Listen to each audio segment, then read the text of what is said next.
Hockey, you need your goaltender to be special, and Pelle was just beginning to emerge as a player.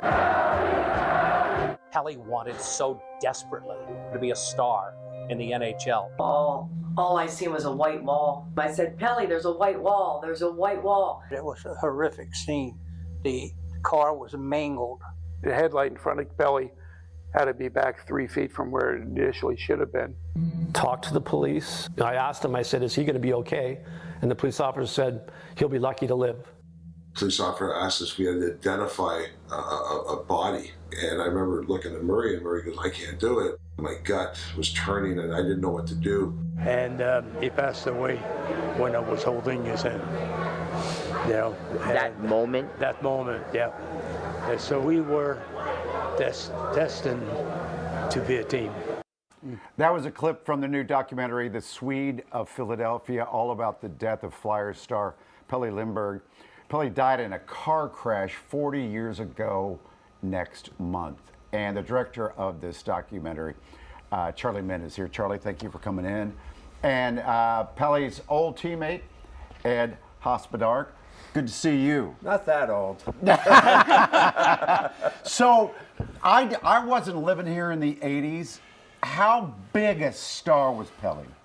Well, he was an emerging star. The fact that he, from Sweden, loved Bernie, got to play with his idol or who he wanted to be like, and he was just coming around. The fact that the 84, 85 Flyers, we were known as a bunch of kids because of our youth, the Zezel, the Tockets, achieving amazing things and going to the Stanley Cup as the youngest team ever to do that. And Pelle was the cornerstone at the end, and we had a lot of great players, but Pelle's, the goalie gets the credit, and he and Bernie, there was only one other player that Pelle admired, and he had just finished winning the Vezina Trophy, yes. So he could be on that. And so now what he needed was a ring to put him to the next level. That trophy one, that is the best goalie in the league? Yes. That's what that is. And Bernie and Bobby Taylor had won it before, and now with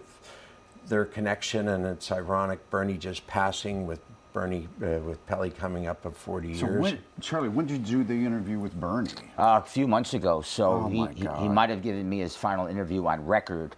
And boy, I tell you, what a guy. Arguably the biggest superstar in Philadelphia sports history, with all respect due to Dr. J and Mike Schmidt. I agree. I mean, Bernie, there's only one Bernie.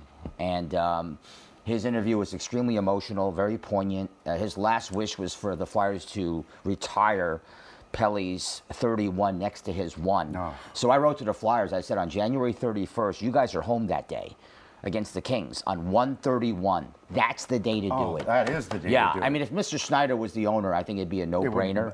Yeah, but now things are different, and I don't know if they'll... Have you heard back? No, I don't know. I don't even know if they read my email. I hope they did. Well, maybe they'll hear about this tonight. Sure. So, what happened that night, the night of the crash? This is the ultimate what if, Mike. Pelle was overserved that morning. Something went horribly wrong. I mean, look at the car. It's a miracle anyone survived that.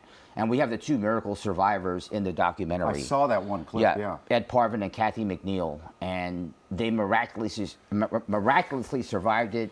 Pelle did not. And he was not an avid drinker. That's the shameful part of this entire thing. I will. That was just we were young kids. Yeah. And, he played for his country in the World Juniors, during the Olympics. Pelle, to reach as good as he was, that wasn't him. That was a one-off, a bad choice, a mistake. That's what I remembered, like, whoa, wait a minute. Yeah. Did he like his car? Did he love his car? Right. Yes. Did he love life? Was he happy, easygoing?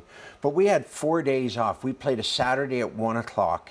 He had just played in the World Championships.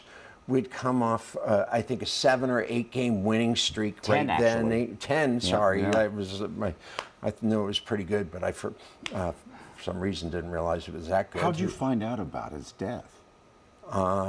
KYW News, traveling over. No. I was going over the bridge. Well, there was no cell phones. No. No emails. 85. Nothing done.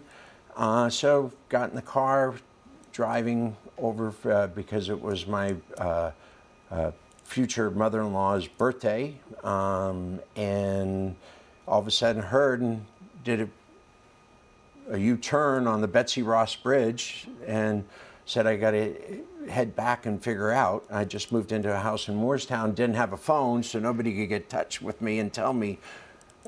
So that day, then I called Dana, and she came over, and trying to figure out what was going on. But she did an amazing thing that night. She said, who's Dana? Dana is now my wife of 40 Gotcha. years. And she did an amazing thing. She said, Ed, Justine has who? Pelle's girlfriend. Who does she have? I said, I don't know. Well, I remember us being told, I did know that we were not supposed to go to the hospital. Don't go there. There's nothing for you to do here. Yeah. But Dana said, wait, I'm going to the hospital. Because who does Justine have? She's from Sweden. She doesn't have family here. Who's she with? What girl can she talk to? There's somebody there. What? Bobby Clark, Mike Keenan? She doesn't want to talk. Yeah. Jay Snyder? That's really... So I took her, and we got up to whatever, the 4th floor or 6th floor, against my thing, said, you don't have to take a cab. Well, I'll take a cab, all you can do. And I said, all right. She got off the elevator, and there, what are you doing here? You're not supposed to be here. And she just walked right through to find out what room Justine was in. And Jay said, oh, thank gosh you're here, because now she'll go to sleep and you can stay watch. What a wonderful thing to do. And I thought back, we just talked the other day, I say, Dana, you were out of your league to do that. Real quickly here. Well, Pelle, would he have been as good as Bernie, do you think? It's a hard act to follow. Bernie won 2 Stanley Cups.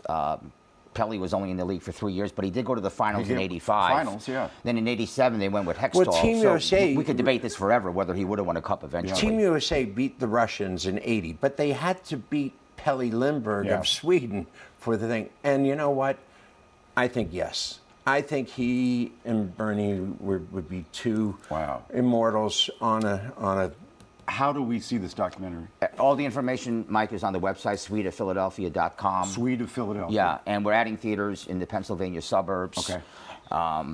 And right now, tickets are on sale in Voorhees, Cherry Hill. Okay. And also in Fashion District. So congratulations. Oh, thank you, Mike. Yep. Thank you. Ed, good to see you. Thank you.